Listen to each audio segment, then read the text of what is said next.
So for the purposes of this talk, kunyari wala ko dun sa anthologies. I wrote my thoughts down because I'm OC and I like being prepared. So I guess time management na lang. Okay, so I titled the stuff I wanted to say as Tentative Explorations into Terra Incognita. Okay, so I'll just read stuff. Okay. In the short story, The Bookmaking Habits of Select Species, SF writer Ken Liu makes a bold declaration in his imaginative exploration of alien life. Everybody makes books. His vivid and strange descriptions of various species and their literary appetites have made for both strange and sublime reading experiences. However, his description of the alien species that he names the Toltocs are perhaps useful for us during this discussion. In the story, he says, open quote, the Toltocs claim that everything in the universe can be read. Each star is a living text, where the massive convection currents of superheated gas tells an epic drama, where the star spots serving as punctuation, the coronal loops extended figures of speech, and the flares emphatic passages that ring true in the deep silence of cold space. Each planet contains a poem, written out in bleak, jagged staccato rhythm of bare rocky pores, or the lyrical, lingering, rich rhymes, both masculine and feminine, of swirling gas giants. And then there are planets with life, constructed like intricate jeweled clockwork, containing a multitude of self-referential literary devices that echo and re-echo without end. End quote. Here we can see that even in the imagining of alien life forms, there is poetic intersections between the world around us and the language we use to describe the world around us, and the possibilities inherent in these intersections. These are the worlds in which science fiction, I believe, explores and brings forth, birthing new futures with each word. In the field of science fiction studies, which I study, there is an emphasis on the potential of the science fiction genre to affect change. That there exists, to quote, science fiction's commitment to visions of human transformation and credits it with an inherent, though frequently fragile, ambivalent, and compromised potential for political radicalism, end quote. Because it is through these imaginings of strange worlds that we come to see our own conditions of life in a new and potentially revolutionary perspective. So this is from Patrick Carringer. So I'm basing my definitions of science fiction on Darko Subin's seminal essay in 1972 entitled On the Poetics of the Science Fiction Genre, which is, in science fiction studies, we see as the first time that somebody has codified science fiction as a legitimate literary genre. So he attempts to codify the fictional impulse to explore new worlds and extend new technologies and scientific understanding and research, and how the marriage of both fact and fiction has birthed this literary genre. He argues for the understanding of science fiction as, in his definition, the literature of cognitive estrangement. And he says that, quote, SF takes off from a fictional or literary hypothesis and develops it with extrapolating and totalizing or scientific rigor, end quote. And it is in the tension between what should be binary opposites that creates the narrative. He also emphasizes the importance of the novum, or, in quotation marks, a strange newness in science fiction, a term that he borrows from German philosopher Ernst Bloch. I hope I pronounced his name right. The presence of the novum is what differentiates science fiction from other genres of fiction. That the story is derived from scientific principles. Sorry. Don't alarm. Sorry. The presence of the novum is what differentiates science fiction from other genres of fiction. That the story is derived from scientific principles and concepts, but it is not yet possible to realize them materially in the real world, whereas John says, what is the real world nga? Okay. He emphasizes the importance of the novum in science fiction in that, to quote, naturalistic or realist fiction does not require scientific explanation because we live in it. Fantasy does not allow it, but SF both requires and allows it, end quote. So he also delineates between myth and science fiction, emphasizing that, quote, where myth claims to explain once and for all the essence of phenomena, science fiction posits them first as problems, then explores where they lead to, end quote. And while he emphasizes that the tropes utilized in SF concentrates on possible futures and their spatial equivalents. This is echoed by Joe Hill in his introduction to the 2015 Best American Science Fiction and Fantasy, where he delineates between fantasy and science fiction by saying that, the quote, fantasy explores the self, whereas science fiction asks you to leave selfhood behind and see your life for what it is. A bright mote of dust adrift in a vast and beautiful and terrifying universe, end quote. In the 15 stories in the Aspera and Astra and the 10 stories in science fiction, Filipino fiction for young adults, both series editors, Emil Flores and Joseph Messina in the former, and Dean Alfar and Kenneth Yu in the latter, grapple with the question, what is Philippine science fiction? In light of both scientific advancement and the potential for new perspectives in Philippine society. After all, in terms of Philippine literary history, Filipino writers in English have been more adept in exploring social perspectives through the mode of realist fiction. So conditions and experiences of people, of victim people from both past and present, have always been the subject of many Philippine short stories. But the future, where science fiction, which science fiction has always explored, was terra incognita. In fact, the preface of the Aspera and Astra provides us with a sobering reality check, so to speak. Emil Flores explains that for him, at an early age, Philippine reality has limited my imagination, and that Filipino audiences would not accept local science fiction shows. This is echoed by Kenneth Yu in his own foreword, where he speculated that perhaps the dearth of science fiction stories in the Philippines were because of a lack of quality science education, that, to quote, Filipinos were not forward-thinking in our tales, which is an element found in most science fiction, end quote. And yet, most of the stories in the two anthologies adhere to Darko Subin's base definition of science fiction as a genre of cognitive estrangement, that we separate ourselves from what we know, take a leap into the unknown, and imagine what might happen beyond the confines of the world we live in. The leap is not predicated on faith or magic. It is predicated on a logical extension of scientific and technological principles and possibilities. And to extend that even further, it is also our anxieties. The 25 stories in these two anthologies, published in 2013 and 2016 respectively, allow us to take this leap and provide us with a glimpse of the future of the Filipino people. Many of the stories employ classic SF tropes like space exploration, the presence of alien life forms, the interactions between humanity and technology. And yet, in using these SF tropes, they're able to provide the reader with a new perspective into the Filipino psyche. For instance, in the story, The Malaya by Dean Alfar, the fragmented narrative provides us with an intimate and horrific view of what happens to an ill-fated crew of the deep space exploration vessel called The Malaya, which is also reminiscent of the sci-fi horror story, horror film, Event Horizon. Yeah. Okay, except mas weird Event Horizon. Okay, in this story and also the succeeding story titled Upland Sanction by Alexander Osias, I'm also reminded, at least tonally, of Jeff Vandermeer's Annihilation, in which the lush landscape threatens to overpower the supposedly logical minds of the scientists exploring it. Okay. In the stories from these two anthologies, the Filipinos' relationship with space travel and exploration vacillate from violent to hopeful. In Space Enough and Time by Anla Gamayo, she uses the concept of a cruise ship, both literally and figuratively, to explore what happens to the world's citizens when people no longer grow old and die. Celestine Trinidad's Taking Gaia uses the invisible presence of the OFW in global services and uses this to plot a coup to take over a spaceship heading towards proverbially greener pastures. And in fact, what was interesting about Taking Gaia is in-extend niya yung joke na kayang mag-take over ng world ng mga Pilipino dahil lahat OFW. So tuturuan lang natin, yung mga yaya, lahat lang tuturuan ng mga bata paano mag-Tagalog. And then to take over na tayo ng world. And she actually extends this. The relationships between labor presence and practices in space exploration is also the subject of many short stories in the young adult anthology.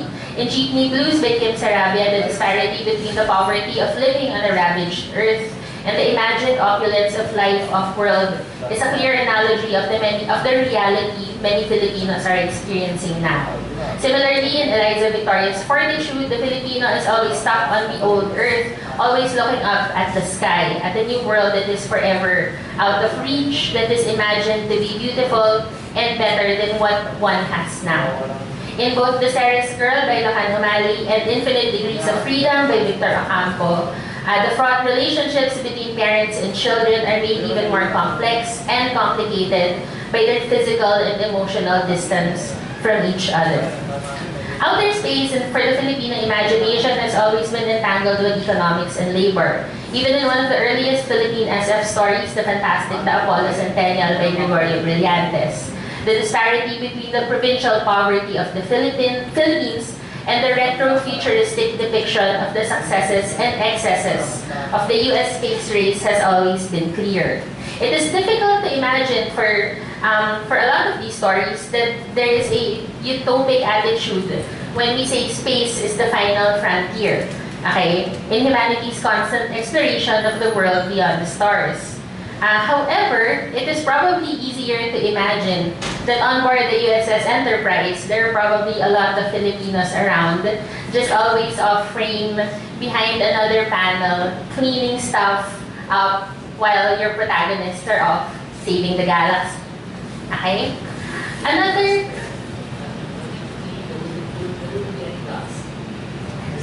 Oh, space dust. Yeah. Another fraught relationship in the stories in the two anthologies is the relationship between scientific advancement and body modification, which is explored in stories such as The Cost of Living by Vince Torres, Ashes/Embers by Dana Ruth Ballesteros, Gene RX by Katia Olivaliego, and The 13th Unit by C.P. Coulter. Once again, economics and class divisions are underlying sources of tensions in these stories.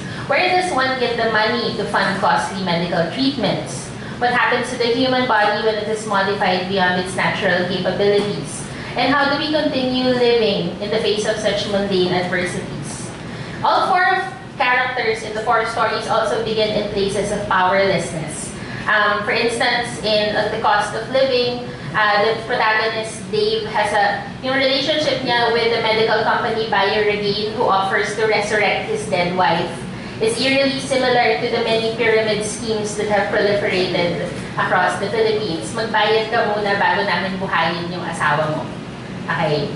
Joanne in Ashes/Embers is an illegal immigrant who went to the US as a caretaker illegally, but her body is used for scientific experiments. Okay, and this emphasizes her lack of control throughout the entire experience. In Gene RX, Elaine's desire to become whiter, so she wants to be, gusto niya na skin whitening.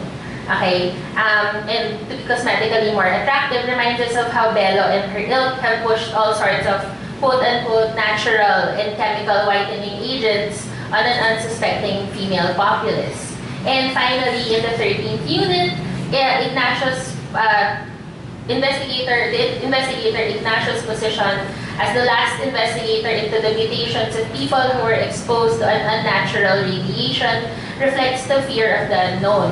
In a world where, as he says, to quote, "There's been so many rumors, counter-rumors, stories, and tall tales, all unnatural, all exploitable, all generating fear among a populace that has felt helpless against the possibilities, who has had the fear of God and a wariness of all unnatural wonders instilled in them since childhood," end quote.